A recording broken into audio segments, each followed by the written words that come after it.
Bismillahirrahmanirrahim. Assalamu alaikum warahmatullahi wabarakatuh.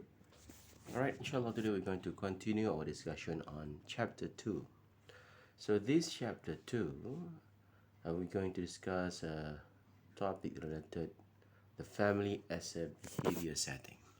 Family as the source of behavior being set. It is stated in the Hadith Sahih al-Bukhari, whosoever believes in Allah and the last day, let him maintain the bound of kindship. Alright, so in this chapter, basically we're going to discuss, number one is the effective families. You can refer to your manuals, page 20. So that's number one, effective family. And then number two, effective parents, children's interaction pattern.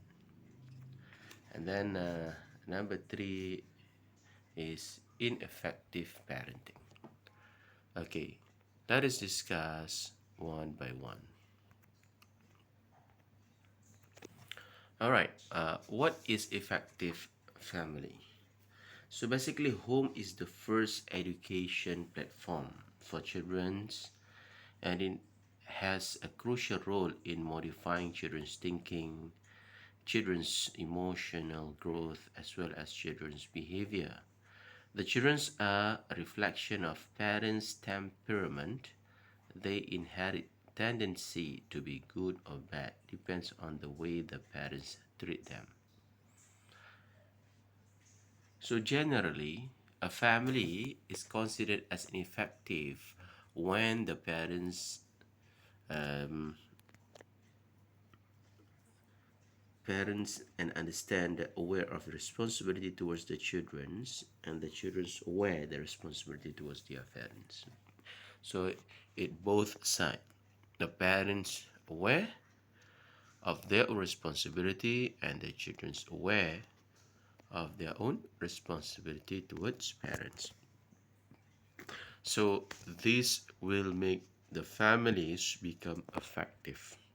Effective here means functioning accordingly.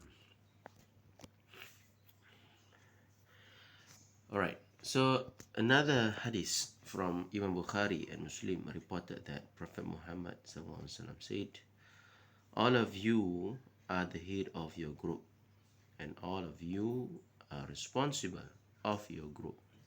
The ruler is the head of state, and he is responsible for his people.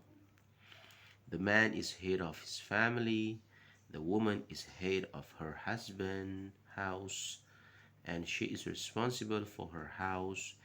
In short, all of you are heads or responsible for your group. Alright, so all of us are leader of our own group, of the circulation of within ourselves. It's not only man as a leader. Yes, man is a leader, but whenever man leave the house, so who's the leader of the house now? Is the mother. Whenever the mother is out of the outside of the house, and remaining in the house siblings, so there are leader there. Who's the leader? The eldest. If the elder is a man, so the eldest is a leader. But if there is no man between siblings, all girls, so who's the leader? The eldest among the girls are the leaders. Okay, basically that is effective family, means each person know their responsibility, what their role and what they are supposed to be. Alright, so there are characteristics of effective family, right? Some characteristics of an effective family. Effective family requires the parents to assume the entire roles provided below. Implementing religious responsibility, right? So basically, there are a few things here. We're going to go one by one. Starting from aware and implementing religious responsibilities, number one, and then providing physiological need, and then providing children's psychological need, providing children's education on moral values, providing economic support to children's, maintaining order within the family system, socialization of children's, maintaining children's motivation and morale, rearing and protecting the children's. These are the characteristic of effective family. If you want to make sure that your family is effective in a sense that able to set a good behavior for the children, so this is among the characteristic, right? Okay, let us go number one, implementing religious responsibility. Children should be taught about Islam as a way of life. Islam is not only a religion, it's not only about worshipping, it's not only about praying. Pray is not only about fasting, it's not only about paying zakah, sadaqah, but Islam is way of life. Whenever we say way of life, means the moment you wake up in the morning until you sleep again at night. Every single thing happen in life, there are guidelines from Islamic teaching. All right. The most important duty of parents to children is to protect their children from hellfire.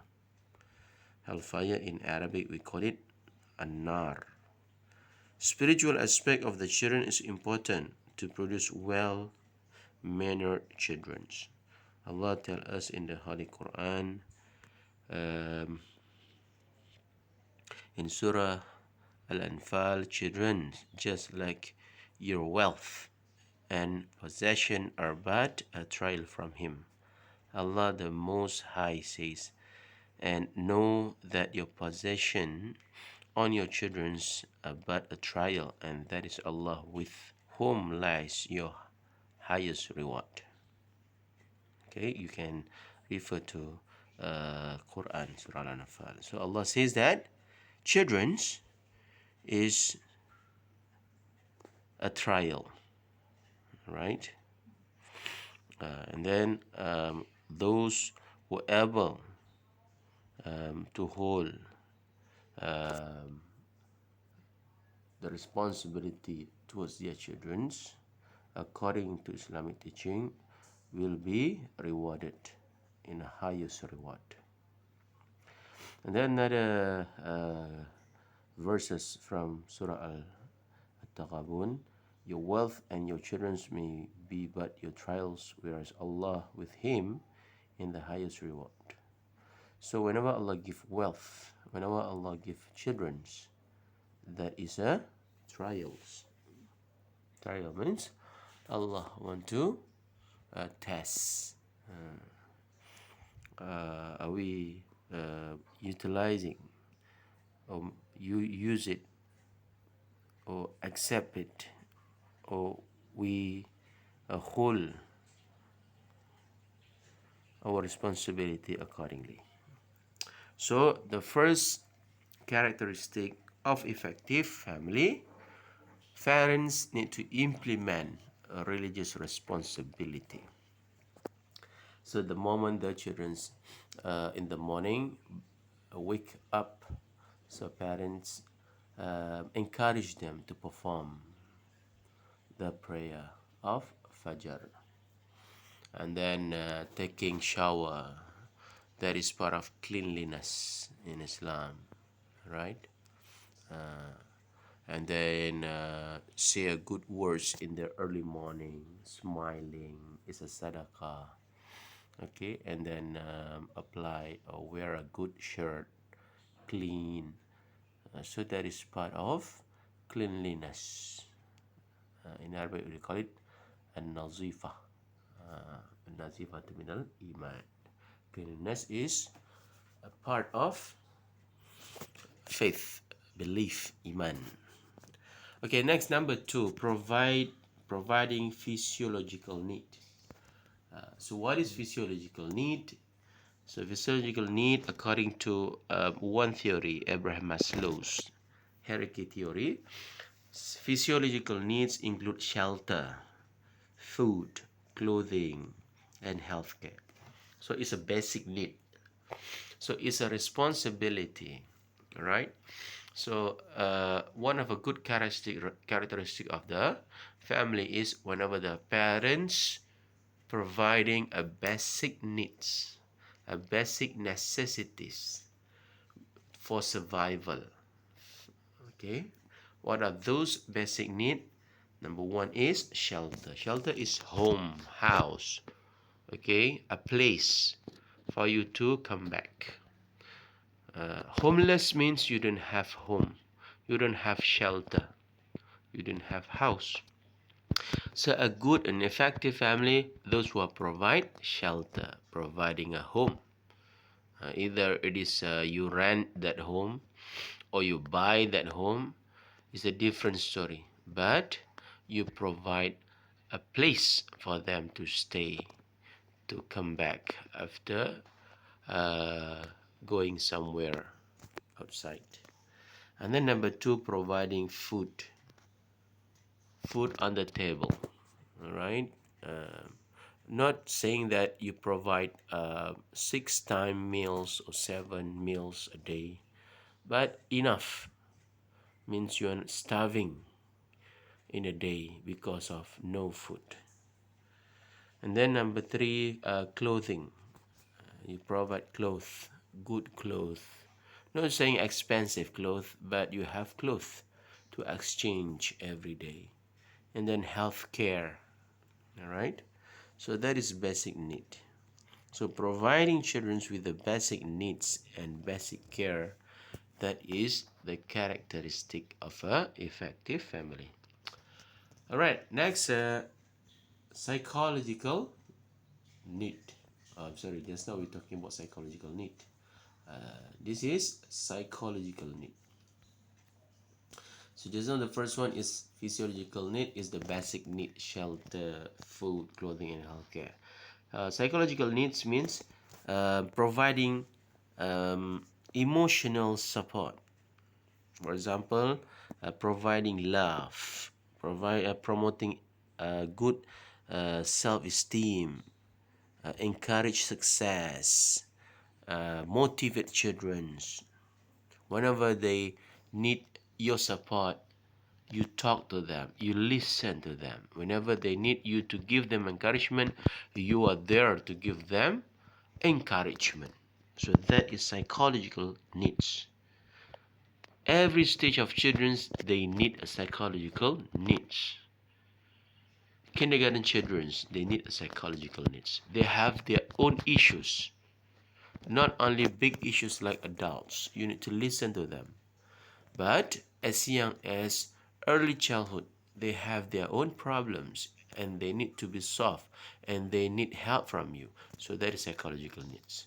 Preschool, primary school children, they have their own problems during preschool age, during a primary age.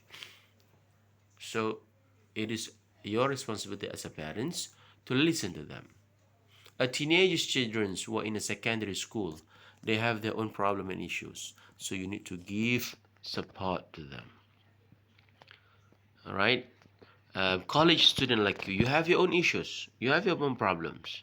Sometimes you need your parents to listen to you. You need support.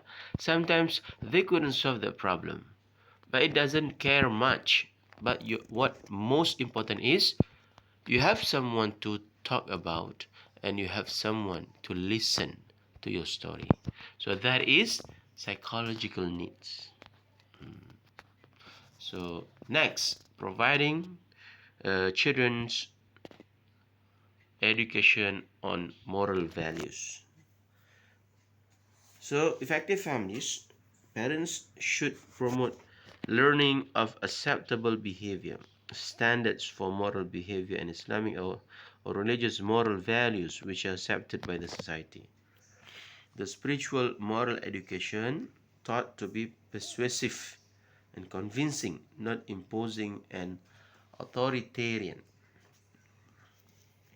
Moral values mean it's a norms, accepted, a good values. So in Islam we call it akhlaq. So good akhlaq, good manners. Those who are non-Muslim, normally they don't use Islamic teaching, so they say moral values. So basically, moral values is a good things. So parents need to provide a standard of moral values. Example as simple as sleep night around 10, 11. It doesn't mean that you sleep at 3 in the morning, 4 o'clock in the morning. Alright, you smoking in the house, go for party or clubbing. So that is not a good moral values. Bring strangers in a house. Alright, so that is not good moral values. So giving a good moral values is a characteristic of a good family. And then providing economic support to children. Economic support means financial. Financially, parents' role in the family are earning income, managing household and care for family members. So parents go search for a job. Mother go looking for a job to support the father. So in order to ensure that everything goes smoothly, managing economy of the family wisely.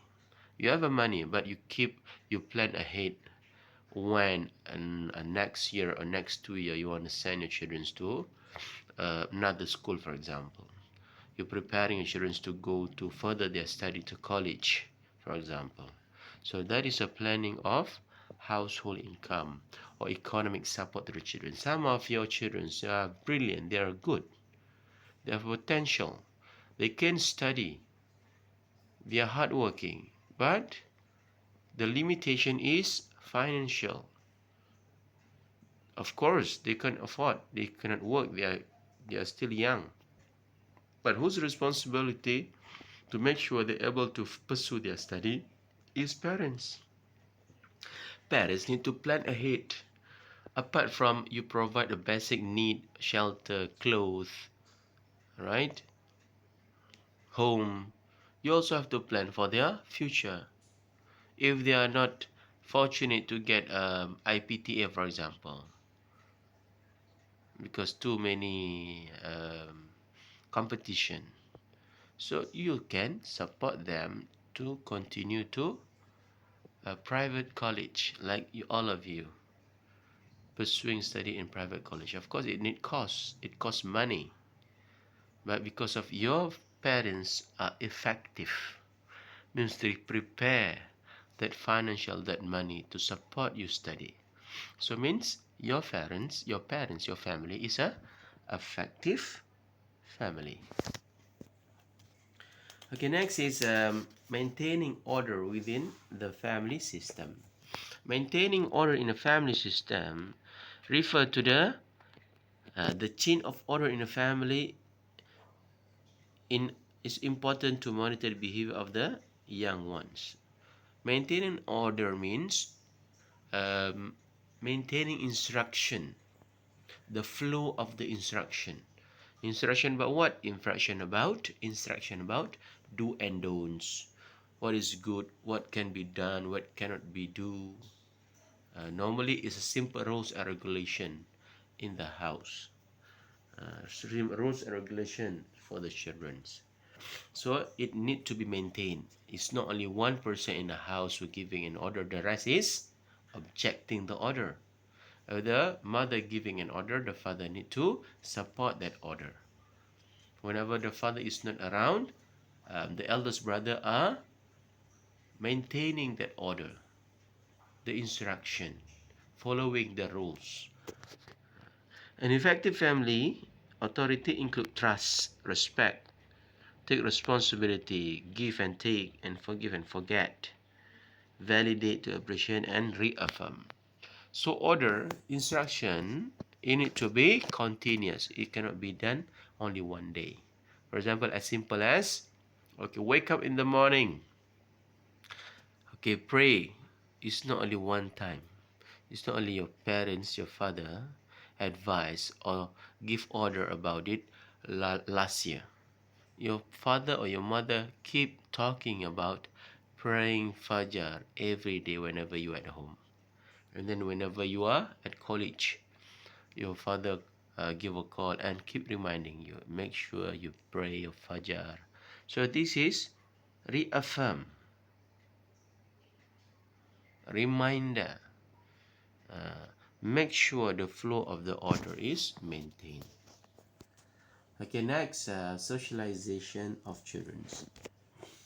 Family members should join the community effective activities. For example, children should be given opportunity to play with other children in a way which give him or her some relief from her hard work in class. Children also should be taught to respect relatives, older people, neighbors, and even the younger one in order to acknowledge in their larger societies. So this is socialization of children. Means you are providing opportunity for them to interacting with other people. By providing them all the toys, expensive toys in a house the whole year, that is not a good family or not a effective family. You need to let them be out of your house, your home. Let them communicate with your neighbors. Let them talk with their other relative. Let them know who's their uncle, who's their aunties. Let them know who's their um, cousin, for example. So that is effective. So they know, they're able to communicate, they're able to observe, they're able to interact, they're able to understand a different characteristic of other people, and they learn respect. So let them socialize, let them observe, let them know there are other families apart from your own families. So that is socializing of children. And then next is maintaining children's motivation and morale. Family members need to continuous encouragement from each other, satisfying individual needs for acceptance and sense of family loyalty. Unattended frustration may lead to more challenging behavior. Maintain a motivation and morale. Maintain means you need to keep going, you need to continue. If you give support when they are in a primary school, you need to keep maintaining that support until they are in college. If you give support while they are in college in their first semester, you need to give support whenever they're getting married in their first year of marriage. So maintaining motivation and morale. So because we are family, as long as you are alive, as long as your parents are alive, so we need to continue all the good morale, all the good encouragement, all the motivation, all the good advice to our family members, especially the closest children, siblings, parents. Okay, and then rearing and protecting the children. Last one. So effective family is a dynamic institution whereby responsibility or taking care of family welfare is so important. Children must be reared systematically without neglecting any of their individual and social needs. Protecting, rearing or protecting the children. So you make sure that children feel secure, children feel safe, right? So basically this is what the mean by rearing and protecting the children. So these are 9 characteristics for a family to consider as effective family. All right, if family having one, only two out of all these nine means you are not being effective as a family. If you are not being effective in family, it will create problems. So if you have all of this or more than this, so means you are being a very good or very effective family in setting up a good behavior to your children. Okay, so that's all. Assalamualaikum warahmatullahi wabarakatuh.